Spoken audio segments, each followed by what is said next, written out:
Bonjour Murphy. Bonjour Brenda. Quel est le secret de réussite d'une vraie start-up? Le secret de réussite ou encore la clé du succès d'une start-up, c'est tout simplement son profil. C'est-à-dire quel genre de profil? C'est une personne qui doit avoir une vision sur quelque chose et un réel désir de créer. C'est ça en fait une start-up. Quel est le profil exact justement d'une vraie start-up? Une start-up doit avoir une vision sur ses compétences et aussi ses attitudes. Donc là, je parle d'un savoir-faire et d'un savoir-être. C'est-à-dire, pour développer, je dirais que dans le savoir-faire, une start-up doit développer une certaine connaissance. C'est-à-dire il doit mener une étude d'expertise sur son domaine, savoir ce qu'il veut réellement pour ne pas être embrouillé. C'est-à-dire c'est une personne qui doit être motivée d'un côté et qui a un objectif de l'autre. Vous voyez?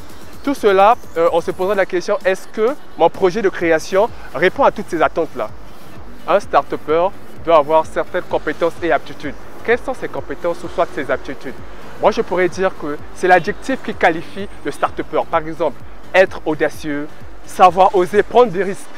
Parce que c'est sûr que son projet portera tout simplement des obstacles pour arriver, par exemple, à réaliser soit sa vision ou encore son but. Il va certainement rencontrer des difficultés. Mais s'il n'est pas préparé au préalable à ces difficultés-là, ce qui veut dire que son projet échouera et il n'arrivera pas à l'aboutissement de son projet. Donc, un start-upper, c'est celui qui a ces qualités-là, qui sait oser, qui sait voir grand et qui ne baisse jamais les bras. Donc, celui qui n'abandonne jamais en quelque sorte. MTN, everywhere you go.